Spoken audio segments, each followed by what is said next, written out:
The 122 TM has been released in crates for World of Tanks Blitz. Unfortunately, that means that you're probably not going to get your hands on the vehicle, and even if you try to, it's going to cost you $105 to get guaranteed, with the 5% drop chance that you might get it while opening those crates in between.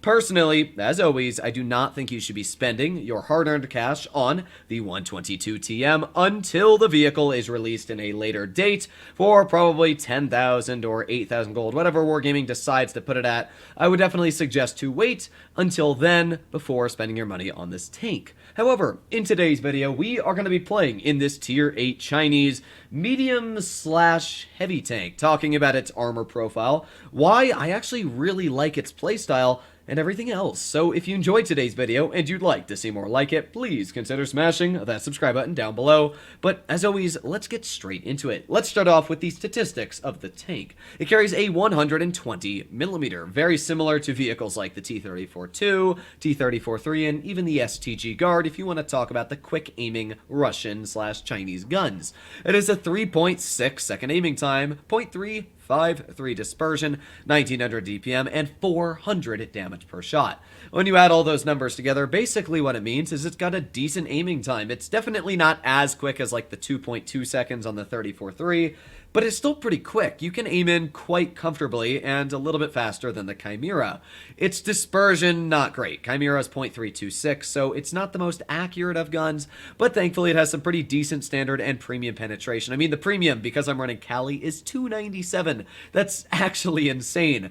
And you actually have more DPM than a Chimera if you're running Rammer, and the Chimera's running Rammer, and the same for Calibrated. So it has some pretty solid DPM. When we take a look at the gun depression, it has 7 degrees, and mobility-wise, the tank is able to go 45 forwards, 15 in reverse, and an average speed of 31. And, you know, that's one of the worst parts. As I said before, it's kind of a heavium, so it doesn't have fantastic power to weight, 17.3, which is quite similar, to be honest, as like an IS-7. So if we take a look at the armor profile of this vehicle over here, we'll notice on flat ground it's not amazing. It's about 208 on the upper plate, which is good. I mean, it's stronger than an IS-3, but it's not insane. It's really when you use the gun depression that the upper plate becomes incredibly strong. A Chimera with AP shells and Callion has no chance of penetrating the upper plate or really anywhere on the turret apart from the weak spots on the roof.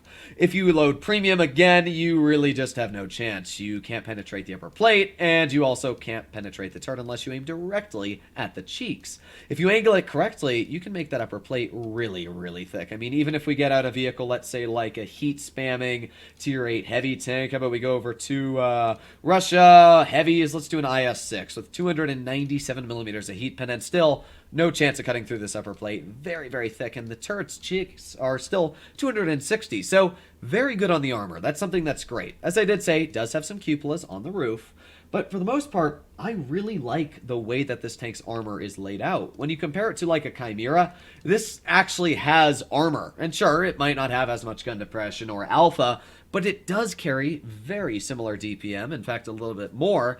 So it's enjoyable. It's just very sluggish, but that's what you expect when you're driving a heavium. It shouldn't be very fast, if I'm going to be honest. If it was any faster, let's say it went 50 kilometers per hour with a power-to-weight ratio of 20 or even 23, it would be too good. The fact that Wargaming actually did an okay job balancing this tank is good. I think that it's good that it is slower. One of the things that I never understood about the Chimera, why it weighs 50 tons, plus it goes 50 and it has a good power to weight. I mean, it's only a little bit faster in acceleration than the 122, but the Chimera is still pretty crazy in all regards. So here we are in our first battle. And obviously this is live gameplay. I don't do live gameplay as much anymore because with my monitor, it's a weird aspect ratio when I record it, but hopefully this works, and we'll see just exactly what we can do in this game. So what does the enemy team have? Well, for mediums, they got a Progetto, 54 lightweight, a T-49, and a CDC. Quite actually a lot of tanks. And I'll be honest, after playing this tank for about 20 battles, the armor is good, but it definitely gets bullied by autoloaders. If you put yourself in a situation you can't get out of, it is quite slow on the mobility. So you gotta be careful. It's not like you can run out of a really sticky situation you've put yourself in. You gotta be very, very careful. This RU, I don't really know what the guy's plan was, but okay. I'm gonna push over here. We're gonna see if we can get some decent shells into the enemy. I mean, I might be screwed, but we're gonna try our best. We've got the lightweight off to the side, and there is a Progetto. Anybody else? So there's the 252. Let's aim it and fire. There you go. Nice shot into the 252. And now we're gonna sit hull down. That's an HE shell, which won't really do much to me, I guess, right? I don't know what to say about that, but we're getting some pretty nice bounces here. We could shoot an HE, but it's not really worth it. It's a bit troll there, so I'll just fire a standard shell, and we'll deal about 400 damage. So we're getting out some nice shots. We got 5 more seconds left on our reload. I am a bit isolated, which is one thing I am very, very worried about, but apart from that, I'm holding this, and that's really all that matters right now. We got the Progetto. Nice shot in the hip for 396. I mean, this is just the ultimate scenario to showcase where this tank is great. Hull down, it really is a menace to try and penetrate. We've got the 49 off to the side, and, oh, there's the lightweight. Maybe we can get a nice tap into him as well. There you go, 500 roll on his vehicle. And really, it's just the 49 I'm a bit worried about right now. I'm going to turn my tank to the side, so purposely this 49 has a harder time of penning me. There you go, that should be good. And beautiful, the 49 did not cut through my armor, which is obviously exactly what I wanted. You'll notice, though, traverse speed is quite poor on this tank. Like, really, really poor.